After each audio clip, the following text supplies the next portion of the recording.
What if the people who trouble you most are not enemies, but the exact trials that shape your strength? We often look at those who annoy us, hurt us, lie to us, and drain us, and we blame them for our inner unrest. But pause and ask, are they really the cause of your suffering, or just the mirror showing you what still controls you? The Stoics would say, it is not the action that harms you, but your reaction to it. Every day, you meet someone who challenges your peace. They talk down to you. They speak with arrogance. They twist your words or ignore your kindness. You walk away with a tight chest, a storm in your head, rehearsing what you should have said. You lie awake, letting their words live rent-free in your mind. But Marcus Aurelius, who ruled a fractured empire and faced betrayal from within his own family, warned himself each morning, today I will meet people who are ungrateful, jealous, dishonest, but they cannot harm me unless I let them. He knew the truth. Difficult people are part of life, but suffering is a choice. Think of it like this. You enter a room filled with tension, ego, and manipulation. What happens inside you? Do you tighten? Do you prepare for battle, or could you stay completely calm like a mountain in the wind, unmoved by the noise around you? That is the Stoic way. Not to avoid hard people, but to learn how to remain unchanged in their presence. This power is not born from control over them, but from mastery over yourself. Here's what most people miss. The difficult person is your training. They show you where your ego still reacts, where your peace is still fragile, where your patience ends. They are not stopping your growth. They are your growth. Because if you can stay silent when insulted, soft when provoked, clear when confused, then you are no longer ruled by the outside world. You are free, not because the world changed, but because you did. So I ask you, who is that one person in your life who always tests your patience? Maybe it's a boss who dismisses you, a friend who talks behind your back, or a family member who always finds a way to bring you down. Now ask yourself a deeper question. What if they never change? Could you still be at peace? Could you still walk into that same room, face that same tension, and leave untouched? This is not fantasy. It is a path. And it begins with one shift. Stop trying to control them. Start practicing control over your own mind. The difficult person is not your burden. They are your mirror. And when you stop reacting, when you start observing, when you remain grounded, you become untouchable. This story is not about them. It's about you, your power, your freedom, and your return to peace. Stay with me. What you learn next will forever change how you see difficult people and how you see yourself. Because the battle was never out there. It has always been within. Marcus Aurelius began each morning with a quiet reminder. Today, I will meet people who are meddling, arrogant, deceitful, envious, and unsocial. He did not say this to sink into bitterness, but to rise above surprise. He understood something most of us forget. People behave according to their nature, not according to your expectations. This was not pessimism, it was preparation. And, through preparation, peace. When someone insults you, mocks you, or ignores you, the instinct is to take it personally. Your mind says, "Why would they treat me this way?" And in that question begins a storm of doubt. You start wondering if you did something wrong, if you're not enough, if you should change who you are to avoid this again. But pause. Look deeper. Is their rudeness really about you? Or are they simply acting from their own pain, fear, or ignorance? The Stoics taught, do not waste time expecting figs from a thorn bush. If a person lies often, why be shocked when they lie again? If someone is selfish, why expect selflessness? Understanding someone's nature gives you distance from their behavior. You begin to see the offense not as a knife aimed at you, but as a pattern repeating itself. And patterns do not deserve your pain, they deserve your awareness. This does not mean you must accept mistreatment. Stoicism is not silence in the face of abuse, but it is clarity. Clarity that lets you respond with strength instead of emotion. Clarity that reminds you, just because someone throws a stone does not mean you must carry it. You are free to walk past it. You are free to walk away. Often the words that hurt us most are not the ones spoken, but the meaning we give them. We interpret tone, body language, and silence as judgments, and our mind starts building a story around them. But the Stoic path is the opposite. It asks you to strip things down to what they are. He insulted me. That is a fact. He insulted me because I'm worthless. That is a story, and it is optional. So ask yourself, what if this isn't about me? What if this is just who they are? That one question can pull you out of the spiral. You begin to see clearly. You stop trying to change them. You stop defending your worth. Because now you know, how they act says nothing about who you are. You are not defined by their behavior. You are defined by how you carry yourself when faced with it. So if their actions do not define your worth, what does?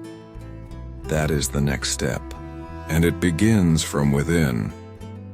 Epictetus once said, if someone speaks badly of you, do not defend yourself against their words, but respond with quiet strength or not at all. The insult itself is nothing. What hurts is how you take it in. What burns is the meaning you assign to it. The Stoics taught this clearly. Words do not injure the soul unless the soul allows them to pass its gates. Imagine someone mocks you in public.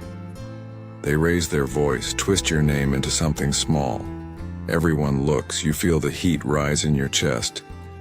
But what if, in that moment, you saw their insult not as an attack but as sound and wind? You hear it, you recognize it, but it does not enter. Your peace remains untouched. Your mind stays steady, like a strong fortress whose doors remain closed. This is not passivity. It is power. The Stoics believed true harm is never done from the outside.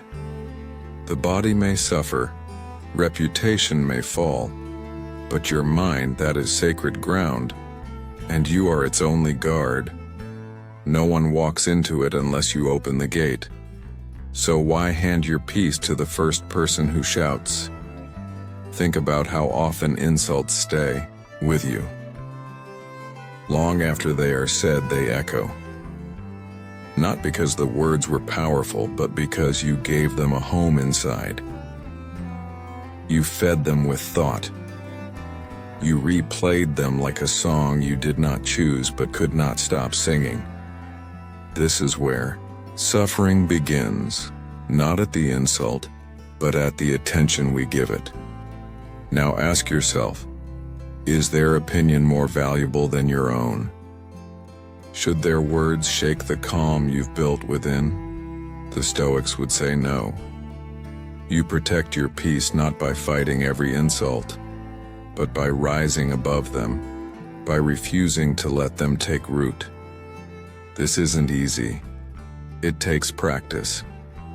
Sometimes, the insult comes from someone close. Sometimes the disrespect cuts deep. But the lesson remains. You do not protect yourself from them. You protect your mind from becoming like them. Anger breeds anger. Ego feeds ego. But stillness breaks the pattern. When you stay calm, you don't lose. You win something greater. You win control over yourself. You win the right to live without being pulled by every voice around you.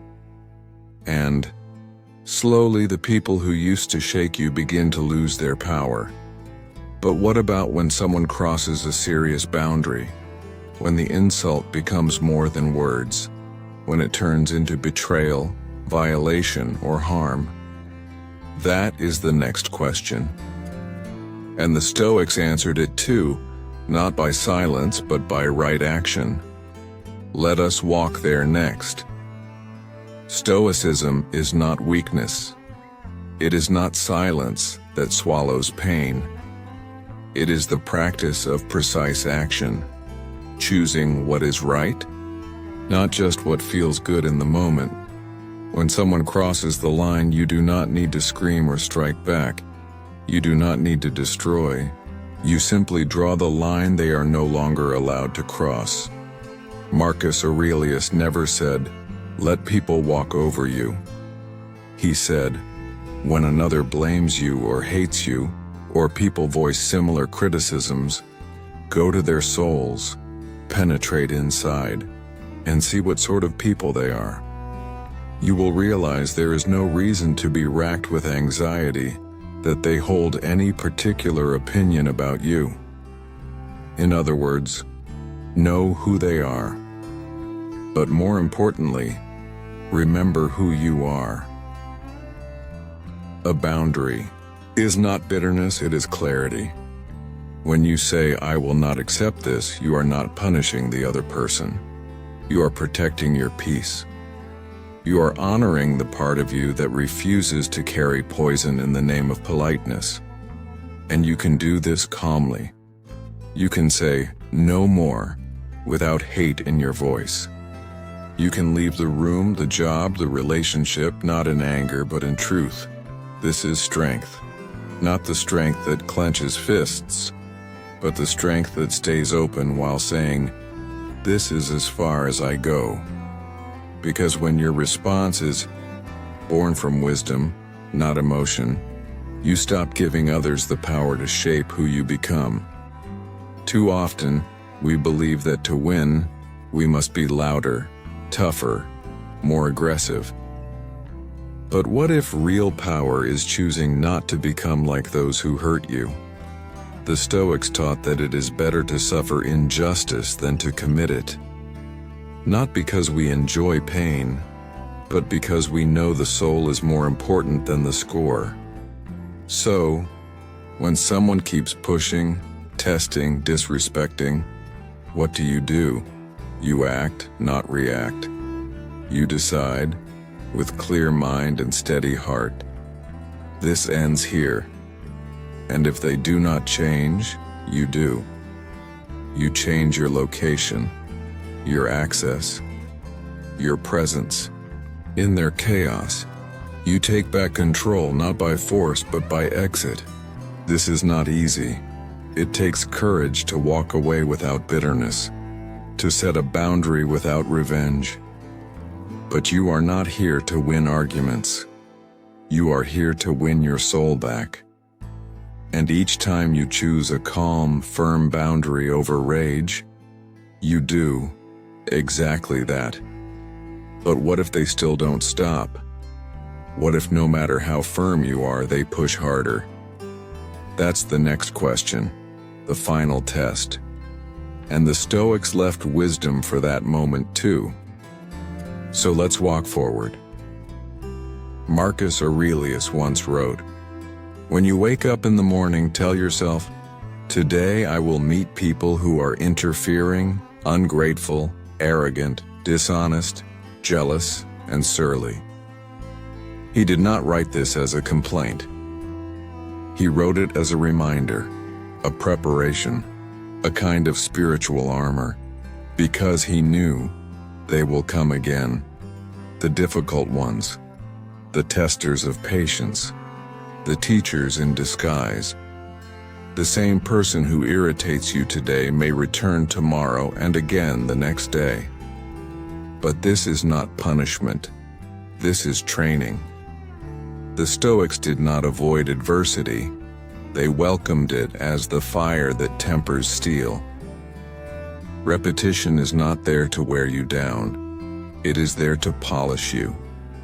The difficult person, the repeated insult, the unchanging pattern, these are weights for the soul. They strengthen not by comfort, but by resistance.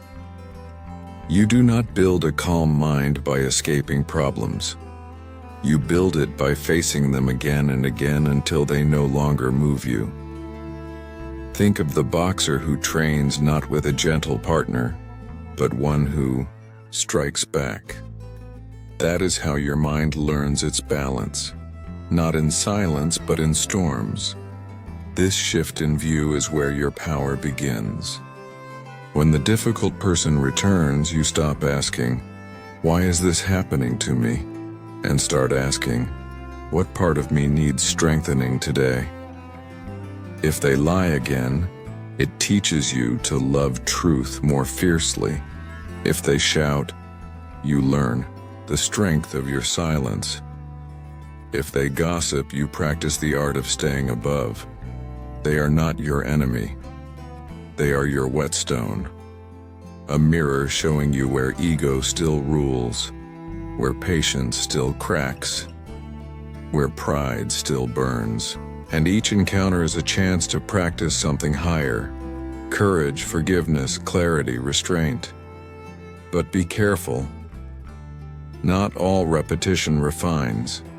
If you react blindly, if you absorb their poison and pass it on, then the same people who could have made you stronger will instead corrode your peace. That's the danger, not them, but what you let them make of you. So this is the Stoic way. You do not endure them for their sake. You endure them for your own. Each trial is a choice: bend or break, grow or shrink. And if you grow, truly grow, then the very people who tried to shake you will become the reason you stand unshaken. Still, the question remains: if you keep showing up calm while they stay cruel, does that mean you're losing a part of yourself? Does letting it go mean letting yourself go? The answer to that, the final answer, waits just ahead. The Stoic does not hate, but he also does not kneel. He sees clearly not only what others are, but what he himself must remain. When someone wounds you with their carelessness, when they lie, betray, insult, or forget, the ancient instinct is to strike back or shut down. But Stoicism asks something harder. See their weakness without surrendering your strength. This is not softness. This is mastery. Marcus Aurelius reminded himself often, "They are this way because they have not seen the truth. But I have." That is not arrogance, it is awareness. It is understanding that you can choose your response even when others remain stuck in theirs. You may feel compassion for them. You may wish them well. But compassion does not mean sacrificing your self-respect. Forgiveness does not mean returning to the fire that burned you. You can let go of bitterness without reopening the door. You can forgive someone deeply and still walk away. This is where many struggle. The heart says, "Be kind." The mind says, "Stay safe." But the wise person finds the third way. Honor both. You do not hate. You do not chase.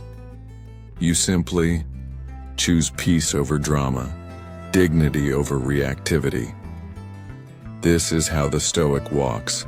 Not cold, not distant, but grounded. There is no need to announce your boundaries. You do not have to prove your strength with loud exits or final words. You just stop explaining. You stop lowering yourself to earn love or fairness from people who cannot give it. You choose stillness. Yet the pain remains, doesn't it? Even after you leave. Even after you know you made the right choice. You sit alone and still something aches. Why? Because you cared. Because even strength does not silence grief. And Stoicism never asked you to be made of stone, only to remain steady, even when you feel deeply. The ache is not proof you made a mistake. It's proof you are human. But unlike before, you no longer act from that ache. You don't call them back. You don't reopen the wound. You hold your silence and your sanity. That is love, not just for them, but for yourself. You can love people from a distance, especially when closeness costs your peace. You can hope the best for them without inviting their chaos into your space. This is the mark of inner maturity. Not needing to win, not needing to be understood, just needing to live in alignment with your values. So now the Stoic faces the final question. Even after all this strength, all this clarity, one last shadow still lingers. Why do we still ache, even when we did everything right? And how do we finally heal? That's where we turn next. You cannot control how they behave and not only how you grow from it. This truth is sharp at first. It cuts away the illusion we all quietly carry, that if we love hard enough, speak clearly enough, stay patient long enough, people will change. That they'll finally see us, respect us, or meet us in the same depth we offer them. But they won't. Not always. And the sooner you accept this, the freer you become. Marcus Aurelius reminded himself again and again, you have power over your mind, not outside events. He didn't write this to sound wise. He wrote it because even an emperor, with armies, advisors, and absolute command, could not stop betrayal, disease, or loss. But he could stop his mind from breaking under their weight. We suffer not because others hurt us, but because we try to control what is not ours. Their opinions, their feelings, their choices. We think if we just do better, or try harder, they will finally treat us right. But that belief is a quiet form of slavery. Control is not freedom. Control is fear wearing the mask of strength. True strength, real freedom, is surrender. Not giving up, not walking away in bitterness, but seeing reality exactly as it is and still choosing peace. You stop trying to fix people. You stop rehearsing old conversations. You stop chasing what doesn't want to stay. You let them go, not from anger, but from understanding. The Stoic understands this deeply. To try to control what belongs to others, their actions, their minds, their growth, is to carry a burden that was never yours to begin with. And over time, that burden will break your back and poison your heart. Let go. Let go of needing closure. Let go of needing justice. Let go of needing them to be who you hoped they were. That version of them existed only in your mind. You forgive yourself for believing in it. You forgive them for not being it.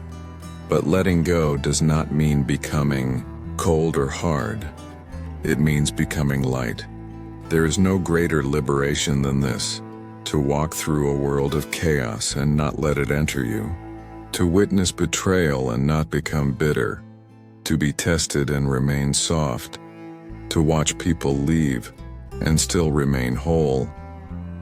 This is not weakness, it is discipline, and it is the doorway to the ultimate transformation Stoicism offers. So now we ask the final question. If control is not the goal, then what is the reward of all this inner work? What does life look like on the other side of letting go? That answer is where everything changes. They came with sharp words, bitter silence, and piercing glances. They tested your patience, pushed your limits, and provoked your spirit. You felt their sting. You may have wept in private. You may have clenched your fists in silence. But here is the truth the Stoics whispered across time. Those people were not obstacles. They were mirrors. They did not break you. They revealed you. The fire they lit was not meant to destroy you. It was the forge that refined you.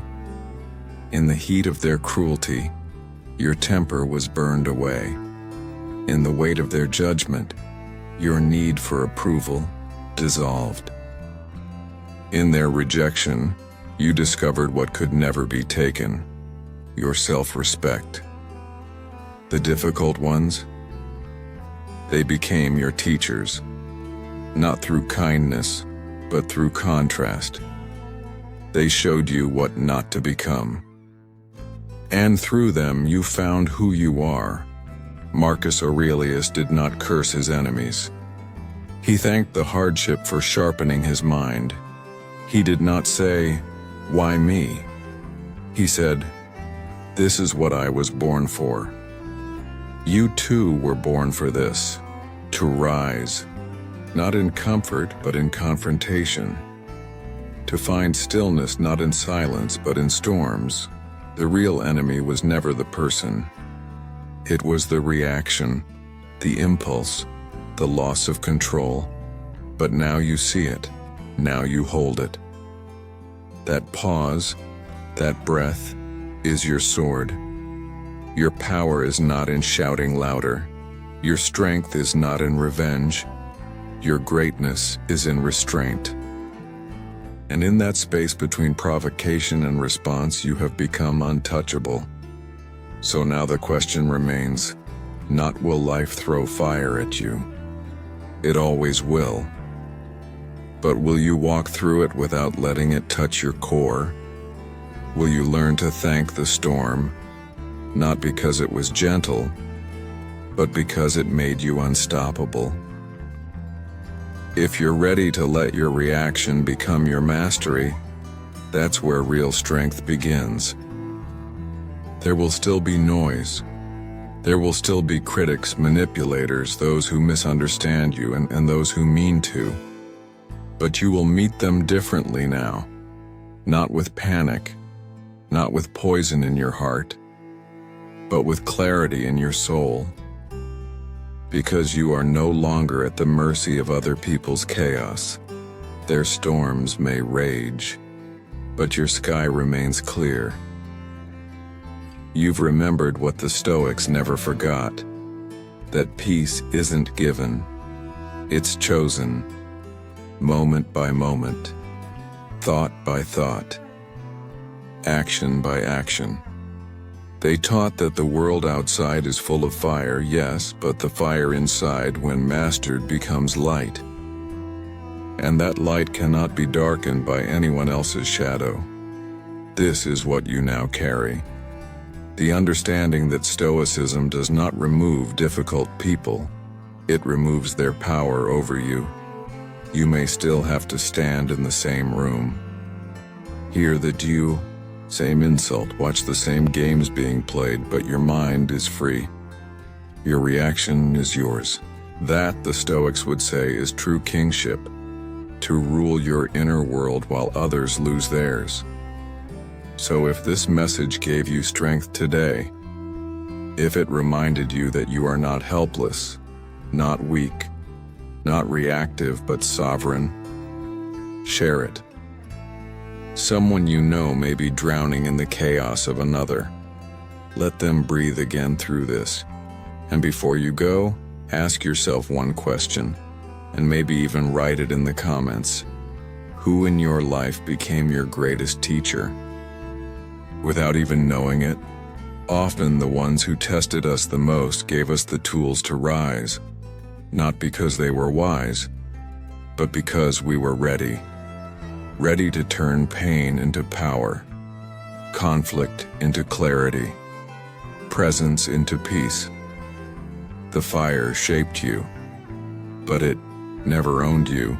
You do. Always. If this helped you reclaim that, let someone else feel that too. Share the lesson. Share the strength.